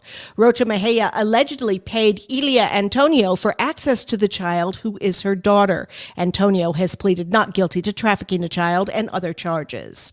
7 community projects in Northeast Wisconsin will receive funding from the State Building Commission. Among those projects, the Appleton Public Library will get $274,000 for its building fund. The Boys and Girls Club of the Tri-County area will get over $500,000 for a new site in Ripon. And Outagamie County will get $2 million for the expansion of the concourse at Appleton International Airport. And that's what you need to know. I'm Lisa Hale, WGBW News. Your news, conversations, and a whole lot of fun. It's all on your local Civic Media radio station or the Civic Media app. I'm meteorologist Mace Michaels. Mostly clear tonight, a low in the mid-40s. For tomorrow, we'll look for a mixture of sunshine and clouds, a high in the low 60s. Clouds around for Sunday, showers likely and breezy. Cooler with highs in the mid-50s. Some frosty mornings to start next week. It's 69 degrees right now. Covering all the news that affects you with humor and a unique perspective. Matinaire on Air with Jane Matinaire. Weekdays 10 till noon on the Talk of Green Bay, 97.9 FM and 1590 AM WGBW, and on the Civic Media app. The Dom Salvia Show. Ann Egan Walkoff from Wisconsin Native Vote. 20 years ago, I moved to a suburb of Milwaukee. I went to register, and the woman was like, "You're Indian? Indians don't vote. You can't vote." What? So when I'm talking to a group of Native Americans, I tell them that story, and they're like, "What?" And that gets their dander up, and I'm going to go vote for sure. Absolutely. The Dom Salvia Show. Weekdays from 4 till 6 on the Civic Media Radio Network and on the Civic Media app. We've all felt left out. And for people who move to this country, that feeling lasts more than a moment. We can change that. Learn how at belongingbeginswithus.org. Brought to you by the Ad Council. John Mino and Jim Schmidt. On Monday's show, John Kramer with the Green Bay Press Time.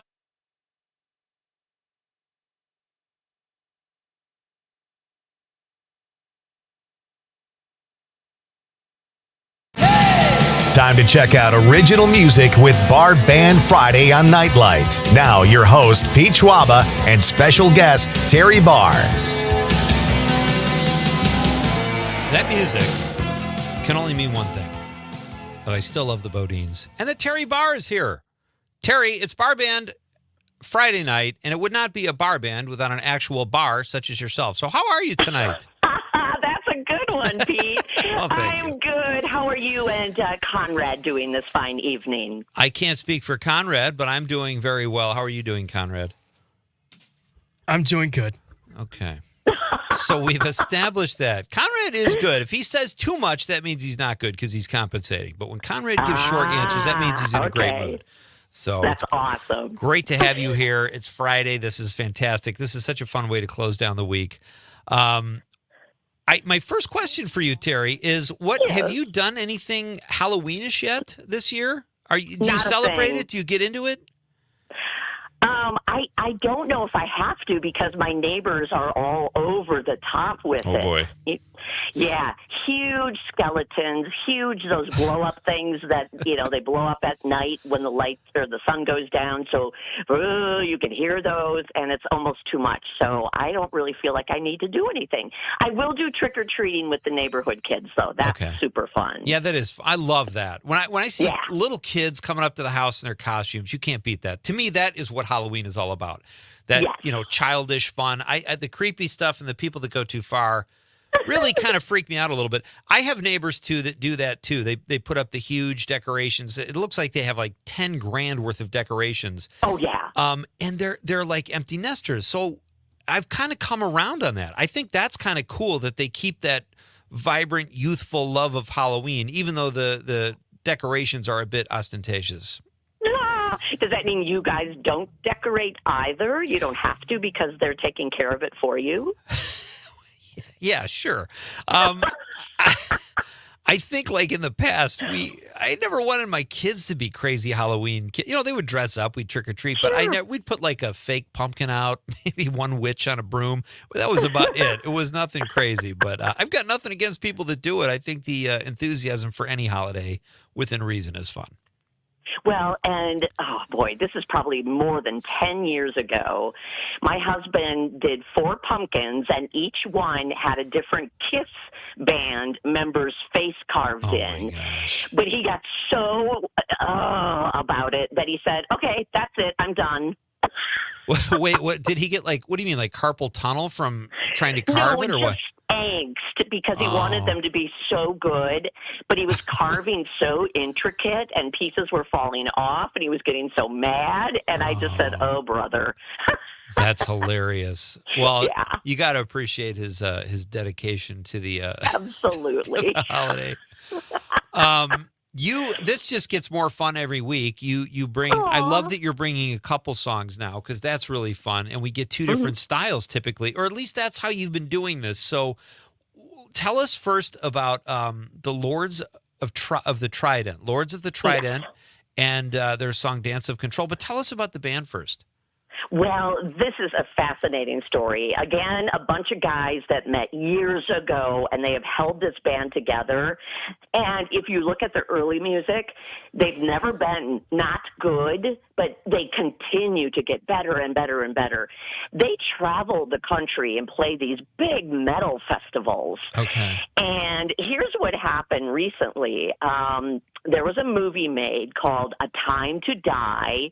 It's a horror comedy, and it's playing this weekend at the Sawdust City Fright Festival in Oshkosh, but most of the soundtrack has been written by the guys in the band, Lords of the Trident.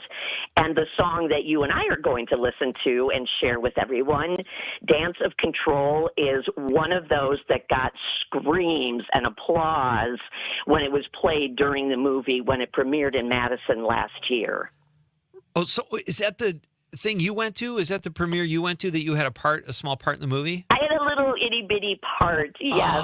But I didn't know until the movie was playing that the Lords of the Trident, this Madison-based band, was the main soundtrack for the film. And it totally makes sense when you think of horror comedy and you listen to a song like this. And these guys, even though they're hard and heavy and metal in that traditional word, they don't take themselves seriously at all. They're just really terrific musicians, and I think they're pretty happy to show off their how well they can play. Certainly, their guitar playing, that solo that starts the song, is incredible, and they're the perfect band actually to have on the show tonight on a Friday leading up to Halloween, because the video is kind of has like a churchy, I don't know, it's got a really kind of Halloween feel to it. Yeah. The lead singer, his name is Ty Christian. He is actually on tour right now with an off-Broadway play that is touring around the entire country. And it's based on some kids' cartoon of which I cannot remember the name. But how cool for this metal guy to be voicing the main character in a kids' cartoon that is now a musical. Right, that's great. And a nice change of pace, too, I'm sure, for him. Yeah. All right, So let's hear our first song tonight. This is Lords of the Trident singing Dance of Control.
Are you still with me? Do you think Conrad's grandmother is still listening?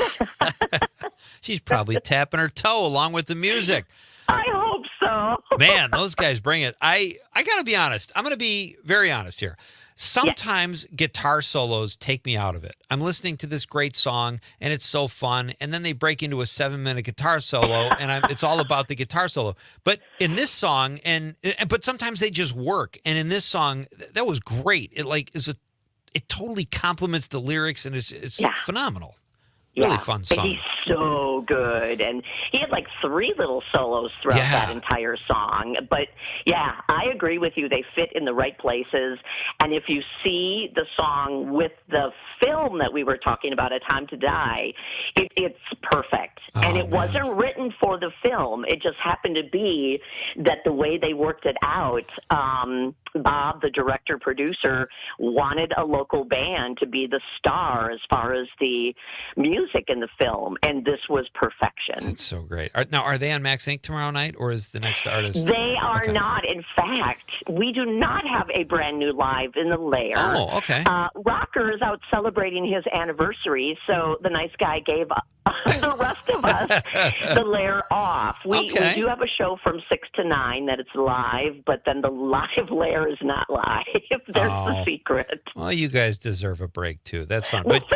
But you can see these guys at the Sawdust City Festival in Oshkosh? Yeah. Okay. Sawdust City Fright Festival in Oshkosh. And I know once Ty gets back from his off-Broadway run, they will be out and about playing everywhere because that's what they like to do. That's fantastic. Okay, very cool. So now, in keeping with tradition, for the last few weeks, we have another artist too, which I love. Tell us a little bit about Bob Balsley, and then when we come back, we'll play his song. Okay. Oh, I love this so much. Okay, Bob is now 76 years old. What? He's based in Green Bay, but he has traveled the world as a musician, and in part because Gibson Guitars, brand name, big guitar maker, he didn't necessarily work for them, but they made him a guitar years ago, and he traveled the world in honor of Gibson and played concerts all over the world. And here he is now. He's in Green Bay. He gives guitar lessons. He still does shows whenever he gets the opportunity. And the other part that I can tell you maybe after the break and about the song is something that was recently done for him in his honor of all the musicians he's taught and is very good friends with. Well, that sounds fantastic. I love that he's in Green Bay. I'd love to have him come in and play live sometime, too. Oh, he should. You would love it. I love both songs that you shared. Okay, so that's coming up next. We'll hear from Bob Balsley, one of Terry's favorites, and based right here in Northeast Wisconsin. It is a Barr Band night, Barr Band Friday night here, ladies and gentlemen. Terry Barr is here, and we have more with Terry and a brand new song coming up next on Nightlight with Pete Schwaba on the Civic Media Radio Network.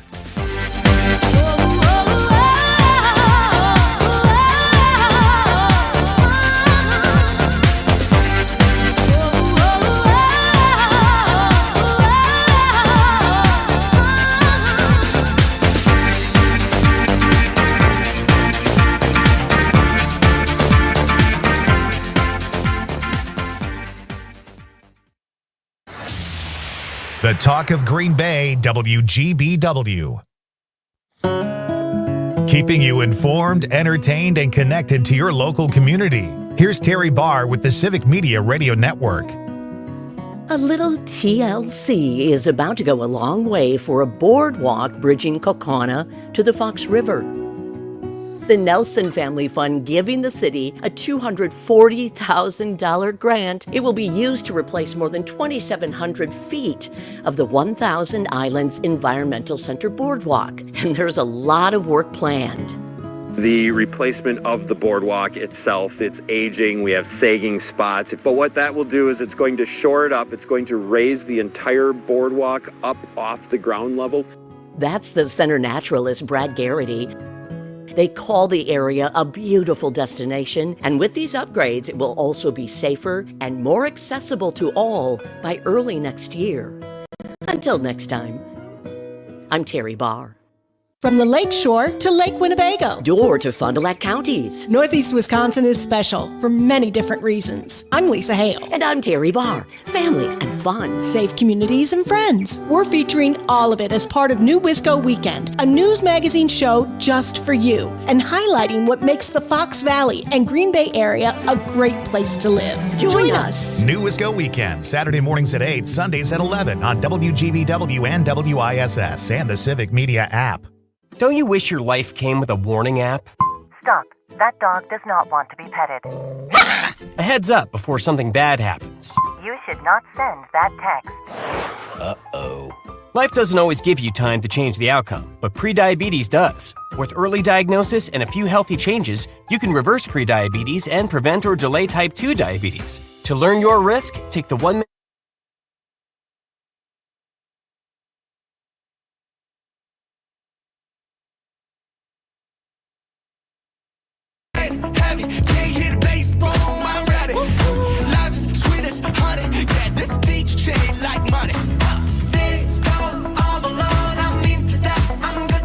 We're back on a Barr Band Friday night with our very good friend Terry Barr, who joins us every Friday and brings us new music and sparkling conversation. It's so funny when we go to a break, Terry, and then you're part of the break as well. You are all over. Oh dear, sorry about over that. the network. No, A little you're too much there. like the most valuable player. It's fantastic. Okay, so you told us a little bit about Bob Balsley before the break, and Yes. but there's more. There is more. And in fact, if you heard that promotion for our new Wisco Weekend show, Bob's entire story is going to be part of that show this weekend, Saturday at 8 and then Sunday at 11 on WISS in Oshkosh, WGBW in Green Bay. And I asked him to do this because this weekend is also Universal Music Day. And I said to Bob, music just makes you so happy and has been part of your life so long. And he informed me that, yes, he learned to play guitar when he was 4 years old. He started to teach other people how to play when he was 11 years old. And then as soon as he was done with school, that's when he started traveling the world and playing Gibson guitars all over the world. He figures he has gone around the world, I don't know. He had some kind of number, but like 3 or 4 times, basically. Wow. That is incredible. And now he's in Green Bay. And he's in Green Bay. He's a Wisconsin guy, born and raised in Madison. His family had a cabin in Door County, and he fell in love with Green Bay. So that was where he decided to basically plant his roots. And the song that we are going to hear, I think, I don't know if you and Conrad chose it together. Yeah. But he wrote this, again, he's 76, and he only wrote this a short time ago as part of a tribute show that fellow musicians from all around the Midwest came in and played in his honor. They played Bob Balsley's music for Bob as he sat in the audience and listened. Yeah, That 2 is so sold-out cool. shows. That's fantastic. Isn't that wonderful? Well, let's hear from Bob right now. And Bob will help us close the week down a little bit here. I love that too. The song is called In My Life by Bob Balsley, brought to us by Terry Barr on a Barr Band Friday night.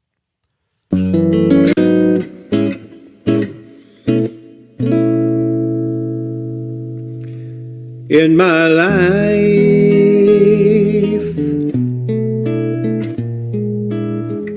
I'm so glad that I knew you and all the things you helped me through. In my life,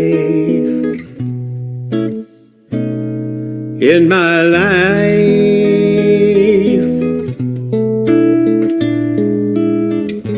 I could never ask for more. Every time you open doors, in my life. And so it goes as time closes in, the places we have been.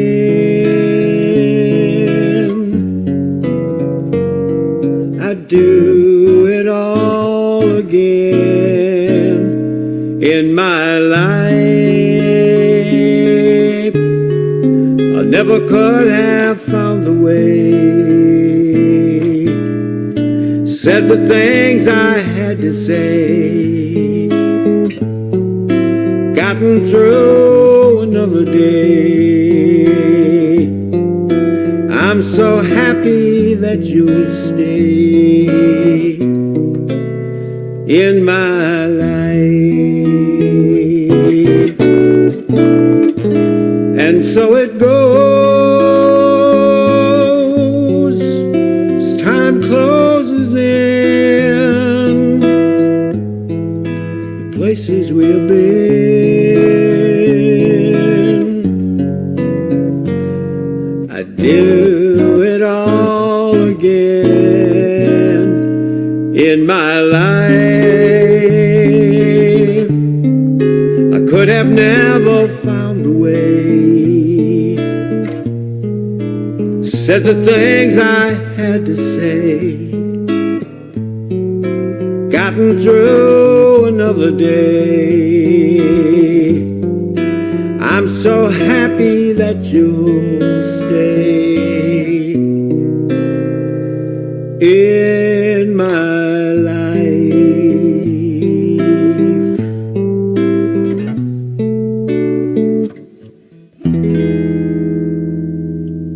Wow, that is a gorgeous song. Oh. Very sweet. Wow. Yeah. He's a He's very young fabulous. sounding voice. Yeah. And he's got a rock star look still. Does he? Yeah, That's it's fantastic. great. It's great. Well, I can't thank you enough, Terry. Once again, you've introduced me to two new musicians I did not know existed before you came on Nightlight for Bar Band Friday night. This is And so boy, much could fun. we take them in two different directions. Yeah, we but sure that's did. okay. That's part of the fun, I think. So, yeah, keep up the great work. This is fun as always. Thank you so much. You guys have a great weekend. All Yeah. the listeners, too. Thank you. Enjoy your night off tomorrow. Okay. That's finally a night off for Terry Barr. Thank you, everybody. Thank you to Terry Barr. Thank you to Sean Blaschka and Bill Boudry for being part of Freaky Friday. And Terry Barr, obviously, for being part of Bar Band Friday night. It wouldn't exist without her. Thank you to the lovable Conrad. You got You're big, welcome. Big plans this weekend? Watching football. All right, take it easy. Just pace yourself. Stretch out. Don't pull a hammy. All right, this is so great. We'll be back to do it again next week with another round of great guests and lots of fun here on Nightlight, and we hope you'll join us. Thank you for all your texts, and thanks, as always, for being part of the show. This is Pete Schwaba on behalf of the lovable producer, Conrad. Good night, Wisconsin.